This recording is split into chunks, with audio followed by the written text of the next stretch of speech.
حضور پاک صلی اللہ علیہ وسلم کو ہمارے رب نے سنایا، اور جن نوجوانوں کا واقعہ مشعل راہ بنا، اور جن کی زندگی ایسی بنی جس کی پیروی کی جاتی ہے، جس کی اتباع کی جاتی ہے، جس کو فالو کیا جاتا ہے، جہاں سے روشنی طلب کی جاتی ہے، اور جہاں سے رشد و ہدایت کے چشمے پھوٹتے ہیں، وہ نوجوان کون ہیں؟ میں نے قرآن مقدس کی آیت کریمہ شروع میں تلاوت کی، آغاز میں تلاوت کی تھی اور کہا تھا نحن نقص علیک نبأهم بالحق۔ اے نبی، ہم آپ کو سناتے ہیں ایک ایسا واقعہ جو حق کے ساتھ ہوگا، ایک ایسی حقیقت سنانے جا رہے ہیں جو حق پہ مبنی ہوگی، اس میں کوئی کمی اور زیادتی نہیں کی جائے گی، کوئی حاشیہ نہیں چڑھایا جائے گا، کوئی نوٹس اپنی طرف سے نہیں لکھے جائیں گے۔ نحن نقص علیک نبأهم بالحق انہم فتیۃ آمنوا بربہم، ایسے چند نوجوان جنہوں نے اپنے رب کو قبول کیا، جنہوں نے اپنے رب کو ایکسپٹ کیا، جنہوں نے اپنے رب کو تسلیم کیا، جو اپنے رب پہ ایمان لائے اور مومن و مسلم ہوئے۔ انہم فتیۃ آمنوا بربہم، اور آگے وزدناہم ہدی، جب یہ ایمان کی طرف بڑھے، الاسلام کی طرف بڑھے، اور میری کھوج میں، میری تلاش میں میری ربوبیت کا اظہار کیے، اور میری الوہیت کا ڈنکا پیٹے، اور مجھے ایک خالق، ایک مالک، ایک ایشور، ایک گاڈ، ایک لارڈ، ایک کریٹر، ایک سسٹینر مانا تسلیم کیا، تو وزدناہم ہدی، ہم نے ان کی ہدایت میں مزید اضافہ کیا، ہم نے ان کے رشد میں مزید بڑھایا، اور ہم نے ان کے ایمان کو مضبوط کیا۔ اور آگے ہمارا رب فرماتا ہے وَرَبَطْنَا عَلَىٰ قُلُوبِهِمْ، ہم نے ان کے دلوں کو، ایسے نوجوان کے دلوں کو مضبوط کر دیا، مضبوط اس قدر کیا، اس قدر اسٹرونگ کیا کہ وہ اس قابل ہو گئے کہ وقت کے ظالم و جابر بادشاہ کے سامنے اس نے ایک رب کی ربوبیت کا اظہار کیا اور اپنے ایمان لانے کا اعلان کیا، اور کہا قاموا فقالوا ربنا رب السماوات والارض۔ جب وہ لوگ ایسے نوجوان کھڑے ہوئے تو انہوں نے کہا قالوا ربنا رب السماوات والارض، ہمارا رب آسمان و زمین کا رب ہے۔ اس لیے کہ اس وقت کا بادشاہ جو تھا وہ بادشاہ کافر تھا، وہ بادشاہ بے شمار بت کی پوجا کرتا تھا، وہ بادشاہ دقیانوس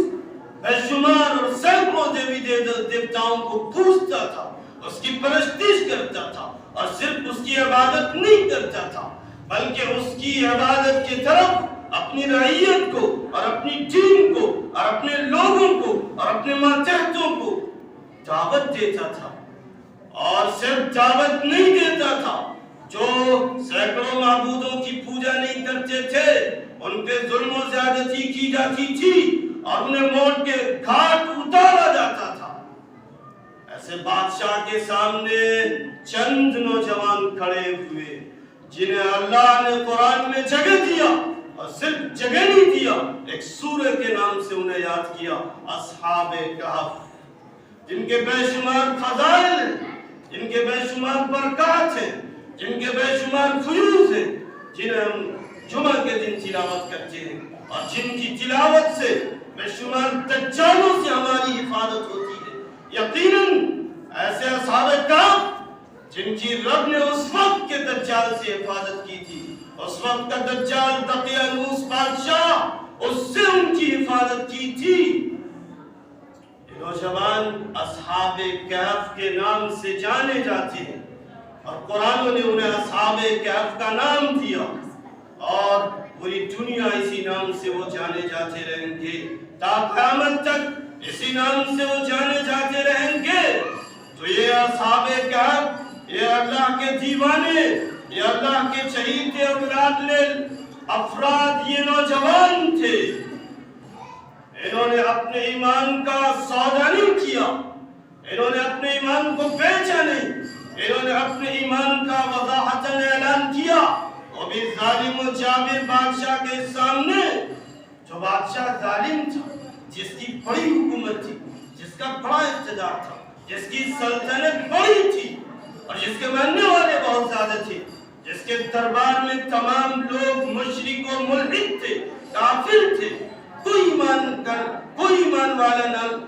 ایمان والا نہیں تھا، اللہ کا نام لینے والا نہیں تھا۔ وہاں پہ چند نوجوانوں نے انقلابی کام کیا، چند نوجوانوں نے چیلنجیبل کام کیا، چند نوجوانوں نے رسک اٹھایا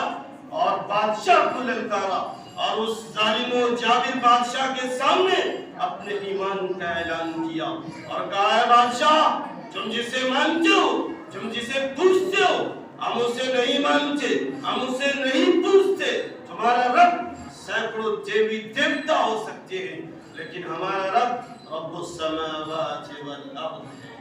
ہمارا رب وہ ہے جو آسمان و زمین کا رب ہے، ہم تمہارے رب کو ایکسپٹ نہیں کرتے، ہم تمہارے رب کو نہیں مانتے۔ اب دیکھیے کتنے جرأت مند نوجوان تھے، کتنے جری اور بہادر نوجوان تھے کہ ایک رسک لیتے ہیں، ایک چیلنج قبول کرتے ہیں، وہ بھی ایسا بادشاہ جو ظالم و جابر تھا۔ ایسے بادشاہ کے سامنے انہوں نے اپنے ایمان کا اعلان کیا، اپنے ایمان کا اعتراف کیا اور اقرار کیا۔ اب جب بادشاہ کے سامنے جنگ چھیڑ دی گئی، بادشاہ کی کھلم کھلا بغاوت کی گئی اور بادشاہ کو للکارا گیا، تو بادشاہ نے اپنے وقت آئے، بادشاہ نے اپنی فوجوں کو لگا دیا، کہا پکڑو ایسے نوجوان کو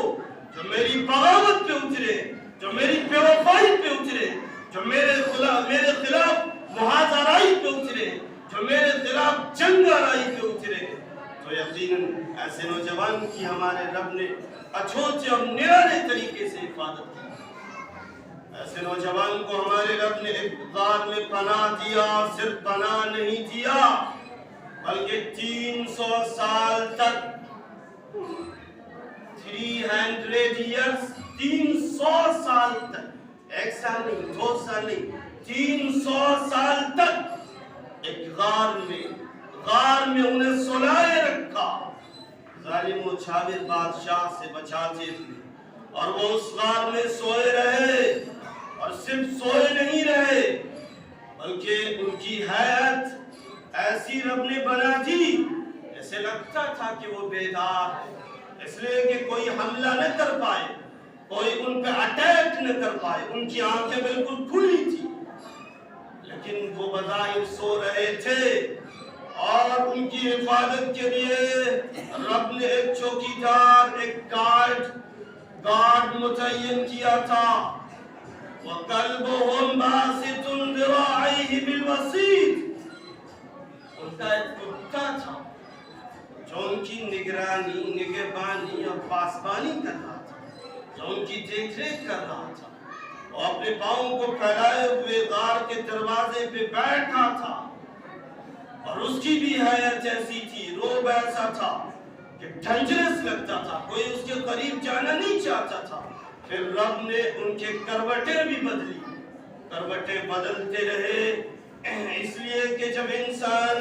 ایک ہی حالت پہ بیٹھتا ہے، سوتا ہے، تو زمین اسے کھا سکتی تھی، اور پھر یہ کہ سورج کی جو روشنی پڑتی تھی وہ اس غار میں نہیں پڑتی تھی، اس سے بالکل بچا کے روشنی نکلتی تھی۔ تو جب نوجوان ایسے ہوتے ہیں، دین کے لیے کھڑے ہوتے ہیں، تو اللہ ان کی ہمیشہ حفاظت کرتا ہے، اللہ ہمیشہ ان کے لیے آسانیوں کا راستہ کھولتا ہے۔ یہ نوجوان جنہیں قرآن نے جگہ دیا، جنہیں اللہ نے اپنے نبی پہ بیان کیا، اور جن کی داستان تاریخ میں اور قرآن میں رقم کر دی گئی، ہمیشہ ان کے واقعے سے سبق لیا جائے گا، ہمیشہ ان کے واقعے سے روشنی عکس کی جائے گی۔ اب مقابلہ کریں ہمارے نوجوان، اب کمپیئر کریں ہمارے نوجوان، اب ہمارے اس بستی کے نوجوان تقابل کریں، اس بستی میں بے شمار نوجوان، اور یہ جو نوجوان تھے اصحاب کہف، یہ 10 سے کم تھے، ان کی تعداد 10 سے زیادہ نہیں تھی، کم کی تعداد تھی، لیکن انہوں نے جب ایک تہیہ کیا، عزم مصمم کیا، ایک ارادہ کیا تو انقلاب برپا کر دیا اور قرآنوں میں ان کو جگہ ملی۔ لیکن افسوس ہوتا ہے اپنے نوجوانوں کو دیکھ کر کہ یہ نوجوان جو بادشاہ کے سامنے اپنے ایمان کا اعلان کرتے ہیں اور بادشاہ کو گویا کہ حق کی دعوت دیتے، آج ہمارا نوجوان خود حق سے دور ہے، خود دین سے دور ہے، خود دین سے کوسوں دور نظر آتا ہے۔